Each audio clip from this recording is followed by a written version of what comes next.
महाराष्ट्राचा। नमस्कार, मी सुद्धा संध्या लाईव्ह मध्ये आपलं सगळ्यांचं स्वागत। शिवसेना उद्धव ठाकरे पक्षाचे नेते वसंत मोरे यांनी भरत गोगावले यांच्यावर आरोप केले आहेत। भरत गोगावले यांनी घरामध्ये अघोरी पूजा केली असा आरोप वसंत मोरे यांनी केला आहे। 20 नोव्हेंबरला निवडणूक होती आणि 17 ऑक्टोबर 2024 ला भरत शेठच्या घरामध्ये मुक्कामी लोक होती। ही मुक्कामी लोक त्यांच्या घरामध्ये कुणी कशा करता बोलवले होते तुम्ही? तुमचा जर तुमच्या कामावरती विश्वास आहे ना, मग तुम्ही ह्या अशा अघोरी पूजा कशा करता घातल्या घरामध्ये?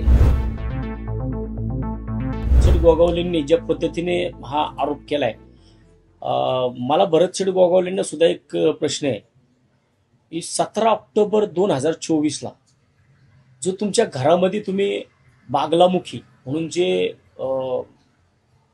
उज्जैनमध्ये एक देवीचं स्थान आहे, त्या देवीच्या मंदिरातून जे काही पुजारी आणले होते तुमच्या घरामध्ये, ज्या पूजा घातल्या त्या कशा करता घातल्या होत्या?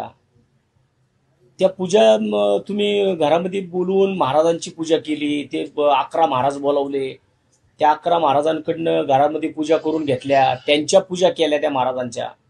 मला वाटतं की जर भरत शेठ असे म्हणत असतील तर अंधश्रद्धा निर्मूलन समितीकडे आम्ही तक्रार केली पाहिजे। आम्ही तक्रार करू आणि तक्रार करून भरत शेठ गोगावलेंवरती अशा प्रकारे बाहेर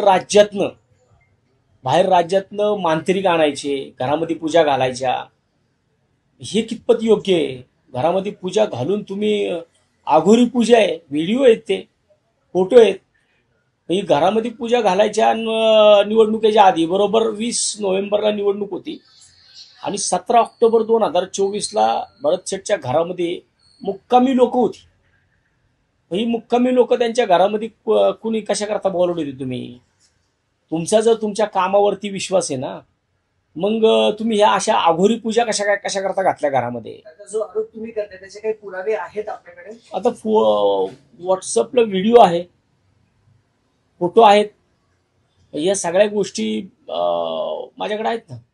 17 ऑक्टोबर बरोबर 17 ऑक्टोबर 2024 ला हा सगळा प्रकार त्यांच्या राहत्या घरी महाडमध्ये, मला वाटतं त्यांचं शक्यता 100% काढणं। व्हिडिओ तर आत्ता देतो मी तुम्हाला, ज्या पूजा ज्या पद्धतीने घातलेली दिसतीये, होम हवन केलंय, त्याच्यामध्ये ते नाही का आता असे साधू बिधू बसतात, ओम फट स्वाहा करतात, अशा पद्धतीने ते दोन्ही हातामध्ये ते काय घेतलंय आणि ते त्या यज्ञामध्ये टाकतात, अशा प्रकारचे व्हिडिओ आहेत आमच्याकडे, फोटो आहेत त्यांचे।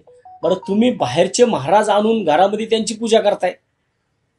बागलामुखी म्हणजे हे असं ऐकून आहे मी की बागलामुखी म्हणजे हे अतिशय कडक असं देवाचं स्थान आहे की त्या ठिकाणी बऱ्यापैकी राजकारणी महाराष्ट्रातले तर बऱ्यापैकी जातात आणि एवढे मोठे चार्जेस आहेत तिथले। मला ज्या टायमाला या सगळ्या गोष्टी कळाल्या त्या टायमाला मी तिथल्याच एका महाराजांकडे फोन करून चौकशी सुद्धा केली होती की बाबा काय कसं आहे, काय प्रकार आहे। त्यावेळेस मला सांगितलं होतं की 15-15 लाख रुपये एका पूजेला लागतात। म्हणजे एवढे मोठे पैसे जर तुम्ही महाराष्ट्राच्या बाहेरनं महाराज बोलावता, त्यांना तिथं त्यांच्या पूजा अर्चा करता, मुक्कामी त्या लोकांना 2-2, 3-3 दिवस तुमच्या इथे ठेवता, हे कितपत योग्य आहे? एक महिला जर आपल्याला सर्वांना माहिती आहे की उद्धव साहेबांची तब्येत बरोबर नसते, उद्धव साहेबांच्या पाठीमागे, आदित्य साहेबांच्या पाठीमागे, आम्हा सर्व शिवसैनिकांच्या पाठीमागे जर त्या एक आदिशक्ती म्हणून उभ्या राहत असतील तर मग ह्यांच्या पोटामध्ये गोळा यायचं कारण नाही ना।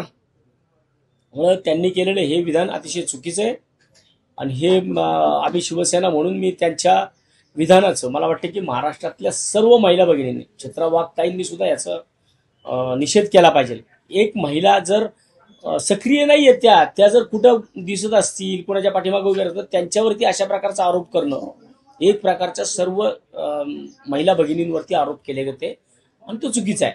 त्यांच्यावरती जर अशा प्रकारे आरोप करत असेल तर भरत शेठ, आम्ही तुमच्यावरती आरोप करतोय, तुम्ही अशा अघोरी पूजा का घालता? जर लोकांमध्ये जर तुम्ही जाता, लोकांची तुम्ही कामं करता, मग बागलामुखीवरनं महाराज लोक बोलून त्यांची पूजा करण्याची तुमच्यावर का वेळ येते? जनतेची पूजा करा। ताज्या आणि महत्त्वपूर्ण बातम्या पाहण्यासाठी आजच आमच्या संध्या लाईव्ह न्यूज चॅनलला YouTubeवर सबस्क्राईब करा आणि बेल आयकॉन प्रेस करा।